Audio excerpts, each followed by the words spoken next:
ভিডিওটি দেখছেন ধরে নিচ্ছি ইতালিতে পড়াশোনা করার জন্য আপনার আগ্রহ আছে। অন্ধকারে থাকার দরকার নেই।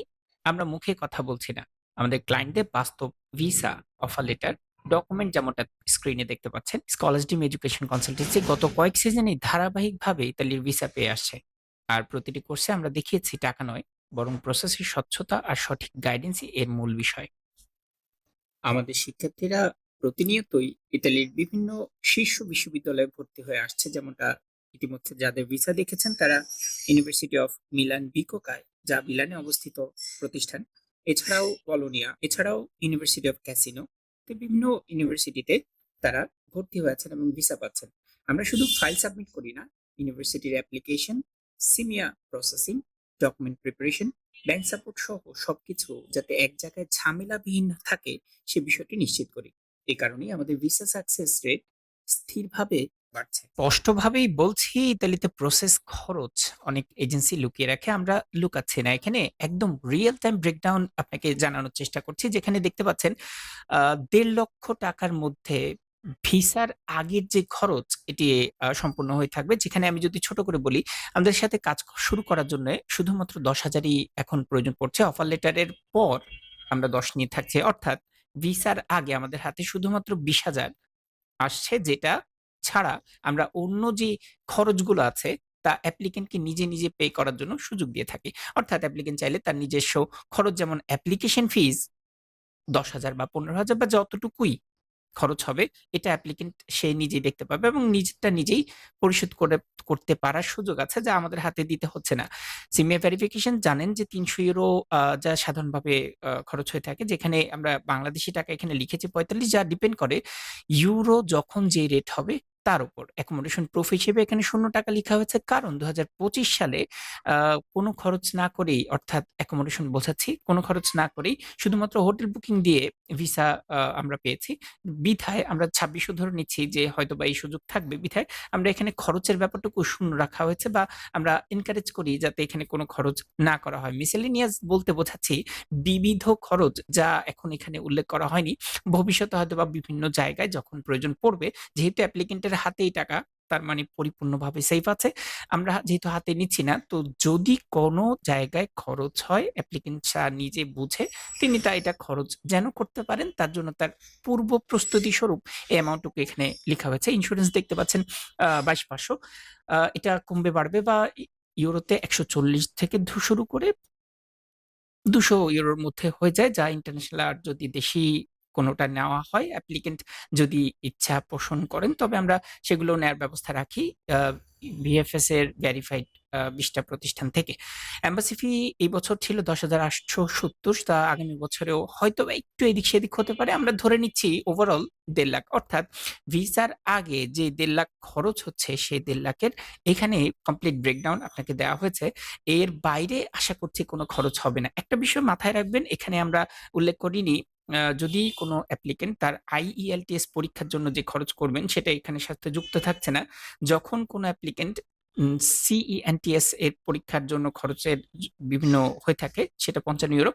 এইটা এখানে উল্লেখ করা হচ্ছে না। ব্যাংকের যে সাপোর্ট দেখানোর জন্য অনেক সময় দেখা যায় অ্যাপ্লিকেন্ট বিভিন্ন ব্যাংক থেকে সাহায্য নিয়ে থাকে, সেখানে যে খরচ হয় সেটা এখানে উল্লেখ হচ্ছে না। এছাড়া আর অন্যান্য সবকিছু এখানের মধ্যে আছে, এবং ওই যে মিসেলেনিয়াস এর মধ্যেই যদি কোনো ইউনিভার্সিটি তার এনরোলমেন্ট ফিজ এর জন্য কোনো চার্জ করে থাকে, সেটা এটার মধ্যে কভার হয়ে যায়। এজন্য আমরা এটাকে একটা আ সহজবোধ্য শব্দের মধ্যে রেখেছি, যা সহজভাবে বোঝানোর জন্য, যে ভিসার আগে যে ১.৫ লাখ খরচ হচ্ছে তা এর মধ্যেই কমপ্লিট হয়ে যাবে। তার মানে ভিসার পর আমরা আমাদের খরচ নিচ্ছি ১.৫ লাখ। তাহলে আরো কোনো খরচ আছে কিনা? এটা একটা সাধারণ প্রশ্ন, এবং হ্যাঁ, এই খরচটা আছে কোথায়? প্লেন ভাড়া এবং সাথে কিছু ক্যাশ নিয়ে যাওয়ার জন্য, বা বিবিধ যে খরচগুলো হয়ে থাকে, সেই খরচগুলো জন্য সাধারণত আরো ১.৫ লাখ ধরে রাখতে হয়। তার মানে ৩ টা ১.৫ লাখ আপনাকে মনে রাখলেই হচ্ছে। যখন শুরু করছেন তখন প্রসেসিং এ যাবে ১.৫ লাখ। ভিসার পর যখন ভিসা আপনার হাতে কনফার্ম হয়ে গেছে, তখন এজেন্সি ফিস ১.৫ লাখ, এবং প্লেন ভাড়া বা অন্যান্য ব্যাপারগুলো খরচ করার জন্য ১.৫ লাখ। অর্থাৎ ৩ টা ১.৫ মনে রাখলে এটা সহজভাবে এই খরচের বিষয়টুকু কনফার্ম হয়ে যাচ্ছে। আশা করছি বুঝতে পেরেছেন। আমরা অন্য বিষয়গুলো যদি নিয়ে বলি, আমাদের ফিস ভিসার পর ১.৫ লাখ। অর্থাৎ এখানে গুরুত্বপূর্ণ বিষয় কি? মনে রাখতে হচ্ছে এই ফি কেবল তখনই দেবেন যখন ভিসা অনুমোদন হয়েছে। ভিসা না হলে আমরা এই টাকার ব্যাপারে কোনো জিজ্ঞাসাও করব না এবং কোনো ধরনের চাপ নেই যতক্ষণ পর্যন্ত না ভিসা হচ্ছে। প্রয়োজনীয় ডকুমেন্টস সম্পর্কে যদি জানাই, বিষয়টাকে সহজ করার জন্য ২ ভাগে ভাগ করে আমরা যদি বলি, প্রথম অবস্থায় ব্যাচেলরের জন্য এসএসসি এবং এইচএসসি কমপ্লিট করলেই হচ্ছে এবং এর সার্টিফিকেট এবং ট্রান্সক্রিপ্ট প্রয়োজন পড়ছে। একইভাবে যদি আলিম হয়ে থাকে, তারপরেও তাদের সার্টিফিকেট এবং ট্রান্সক্রিপ্ট এটা থেকে থাকে। ডিপ্লোমা হলেও সব সেমিস্টারের আলাদা একসাথে করে যেই ট্রান্সক্রিপ্ট সেটা প্রয়োজন পড়বে। যদি কোনো কনফিউশন থাকে আমাদের সাথে কথা বললেই হচ্ছে। মাস্টার্স এর জন্য যারা হয়ে থাকে তাদের ব্যাচেলরের সার্টিফিকেটটা এবং ট্রান্সক্রিপ্ট প্রয়োজন পড়ছে। জানিয়ে রাখি, প্রভিশনাল সার্টিফিকেট দিয়েও কাজ শুরু করা যাচ্ছে, তবে এম্বাসিতে জমার আগে অবশ্যই মূল সার্টিফিকেটটা হাতে নিয়ে কাজ শুরু মানে সামনে আগালেই ভালো। যদি কোনো কারণে একান্তই ভাবে মূল সার্টিফিকেটটা না সংগ্রহ করা যায়, তবেও আমরা কাজ চালাতে পারবো। এটা নিয়ে সমস্যা নেই। প্রয়োজন পড়ছে ব্যাচেলর এবং মাস্টার্স দুজনের ক্ষেত্রে দুটি রিকমেন্ডেশন লেটার, সেটা বিগত সময়ের যেই প্রতিষ্ঠান সেই প্রতিষ্ঠান থেকে নিতে হচ্ছে। সেটা অ্যাসিস্ট্যান্ট টিচার হোক অথবা অন্য যেই টিচার্সরা আছেন তাদের থেকে দুটো নিলে হচ্ছে। এটা ফর্মালিটিস, এটা অত বেশি গাঢ় কিছু না। ল্যাঙ্গুয়েজ সার্টিফিকেটটা জরুরি এখানে। মাস্টার্স এর জন্য যারা আছেন ব্যাচেলারের এমওয়াই দিয়ে সামনে আগাতে পারছেন, তবে জানিয়ে রাখি আইএলটিএস অবশ্যই রেকমেন্ডেড হলে অবশ্যই ভালো। যদিও আমাদের এই বছর অর্থাৎ ২০২৫-এ এমওআই দিয়েই শুধুমাত্র অ্যাপ্লিকেন্ট ইটালিতে বর্তমানে অবস্থান করছেন। তো এটার সূত্র ধরে আমরা বলতেই পারি যে এমওআই দিয়েই সামনে আগানো সম্ভব। তবুও যেহেতু প্রতিনিয়তই প্রতিযোগিতা বাড়ছে, আমরা রেকমেন্ড করি যদি আপনার পক্ষে সম্ভব হয় আইএলটিএস এর ব্যাপারে একটা পদক্ষেপ নিতে। এছাড়াও আমি জানিয়ে রাখি পিটিই এবং টিওইএফএল টোফেল পরীক্ষা দিয়েও ইটালিতে আবেদন করা সম্ভব। অনেকে জিজ্ঞাসা থাকে আইএলটিএস অনলাইন দিয়ে সেটা সামনে আগানো সম্ভব কিনা। আমি জানিয়ে রাখছি যে হ্যাঁ, এটা সম্ভব এবং আমরা এইটার ব্যাপারে আপনাকে সাহায্য করতে পারবো। অবশ্যই এই ব্যাপারে আমরা বিস্তারিত আলোচনা করতে পারবো। আমাদের জানালেই হচ্ছে যে আপনি এই ব্যাপারে কথা বলতে চাচ্ছেন। এছাড়াও টিওইএফএল আইবিটি অর্থাৎ টোফেলের দুটো পদ্ধতি, তার মধ্যে আইবিটি দিয়ে করা সম্ভব হচ্ছে কিনা এটা একটা অনেকের জিজ্ঞাসা থাকে। আমি জানিয়ে রাখি বি2 ইকুইভ্যালেন্ট অর্থাৎ 85-র উপরে পেলেই আপনি আইবিটি হোক ইবিটি হোক এটা দিয়ে সামনে আগানো সম্ভব হচ্ছে, কোনো সমস্যা হচ্ছে না। স্টুডেন্টের অবশ্যই পাসপোর্টের ব্যাপারটা দরকার পড়বে, যেখানে ১.৫ বছর সময় আছে। আমরা অবশ্যই কোনো হার্ড কপি সংগ্রহ করছি না, সেটাই যে কোনো ধরনের কাগজই হোক, অবশ্যই সফট কপি দিয়েই সামনে আগানো সম্ভব। স্টুডেন্টের সাথে সাথে স্পন্সরেরও কিছু কাগজ প্রয়োজন পড়বে, যেখানে তার টিন সার্টিফিকেট এবং তার পরিচয়পত্রের বিষয়গুলো ছাড়াও যা যা প্রয়োজন এগুলো আমরা জানিয়ে দিব। যদিও বর্তমানে আবেদনের জন্য এগুলো দরকার নেই, তবে ভিসা এমবাসির জন্য কি কি ধরনের পদক্ষেপ নিতে হবে সেটা আমরা পর্যায়ক্রমে অবশ্যই অ্যাপ্লিকেন্টকে জানিয়ে দিব। একটা অতিরিক্ত ডকুমেন্ট যেটা 25 থেকে শুরু হয়েছে তা হচ্ছে স্টুডেন্টদের বার্থ সার্টিফিকেট, সেটা অনলাইন থাকতে হবে। তো এই ব্যাপারটাতে কোনো সমস্যা বোধ করলে আমরা অবশ্যই আছি এই বিষয়ে আপনাকে সাহায্য করার জন্য। তো এই ছোটখাটো বিষয়গুলোই আলটিমেটলি প্রয়োজন পড়ে থাকে আবেদনের জন্য। আর বিশেষ যেগুলো এগুলো পর্যায়ক্রমে আমরা জানিয়ে দিব এবং আমাদের সহায়তা নিয়ে আপনি পরিপূর্ণভাবে পুরো ফাইলটিকে জমা দেওয়ার মতো করে প্রস্তুত করা সম্ভব।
একটু সহজ করার জন্য বলছি কিভাবে আমাদের সাথে যুক্ত হবেন। যখন যুক্ত হচ্ছেন, শুধুমাত্র 10,000ই আমাদেরকে প্রেরণ করলেই হচ্ছে। সেটা যে কোনো মাধ্যমে চায়, সেটা এসে আপনি সরাসরি কথা বলার পর যুক্ত হতে পারছেন, অথবা দূর থেকেই, যেহেতু এখন দূরত্বের দিকটুকু কোনো সমস্যাই না, আমরা ওভার দ্য ফোনে কলের মাধ্যমে বিভিন্ন কথাগুলো সম্পূর্ণ করে নিতে পারছি। তো এখানে 10,000, সেটা ব্যাংকের মাধ্যমে হোক অথবা বিকাশের মাধ্যমে অথবা রকেট হোক, নগদ হোক, এর মাধ্যমে অ্যামাউন্টটুকু পরিশোধ করে আপনি আপনার ডকুমেন্টস গুলো হোয়াটসঅ্যাপ অথবা ইমেইলে পাঠাতে পারেন। ডকুমেন্টস এর ব্যাপারে ইতিমধ্যে আমরা জানিয়েছি। এছাড়া বাকি সব ডকুমেন্টস প্রিপারেশন আমরা তো অবশ্যই করে দিব, সেটা পর্যায়ক্রমে ভেঙে ভেঙে আপনাকে পরবর্তীতে জানানো হবে। এখন আমরা শুধুমাত্র অফার লেটারের দিকে মনোযোগ দিচ্ছি, এবং এটাই কনফার্ম করা পর্যন্ত আপনার হাত থেকে ওভারঅলে অফার লেটারের আগে 10, অফার লেটারের পরে 10, আর যখন আবেদন করছেন অ্যারাউন্ডে 10 থেকে 15, সেই হিসেব ধরলে 30 থেকে 35-এর মতন ওভারঅল আপনার অফার লেটার পাওয়া পর্যন্ত খরচ হবে। এর বাইরে আর তেমন খরচ নেই। পর্যায়ক্রমে আপনি 1.5 লাখের মধ্যে ওভারঅল ব্যাপারটুকু কমপ্লিট করতে পারছেন, সেটা আমাদের ফিজ ছাড়া, অর্থাৎ শুধুমাত্র প্রসেসিং ফিজ। এইটাতে কোথায় কি লাগবে ইতিমধ্যে আমরা জানিয়েছি। যদি কোনো কনফিউশন থাকে অবশ্যই জিজ্ঞাসা করার সুযোগ আছে, এবং আমরা এই ব্যাপারে বিস্তারিত আলোচনা করতে পারছি। শেষ কথায় বলতে চাই, যদি ইতালির স্টাডি ভিসায় সঠিক রোডম্যাপ পেতে চান, কথা নয় কাজ দেখতে চান, তাহলে স্কলার্স ডিমে আপনাকে স্বাগতম। সবচেয়ে নিরাপদ এবং ট্রান্সপারেন্ট অপশন আমরাই দিচ্ছি। ডকুমেন্ট পাঠিয়ে দিন, আজকেই আপনার জার্নি এখান থেকেই শুরু হোক। যোগাযোগ করতে পারেন 01681764411-এ। হোয়াটসঅ্যাপ অথবা কলে আমরা সবসময় অ্যাক্টিভ আছি। এছাড়াও ইমেইল করতে পারেন scholarsdream.bd@gmail.com এ। আমাদের স্থান কোনাপাড়া, ক্যামেরা, ঢাকা। আসার আগে কল দিলেই হচ্ছে, অথবা এই সংক্রান্ত যে কোনো ধরনের পরামর্শের জন্য যোগাযোগ করুন নির্ধারিত নাম্বারে।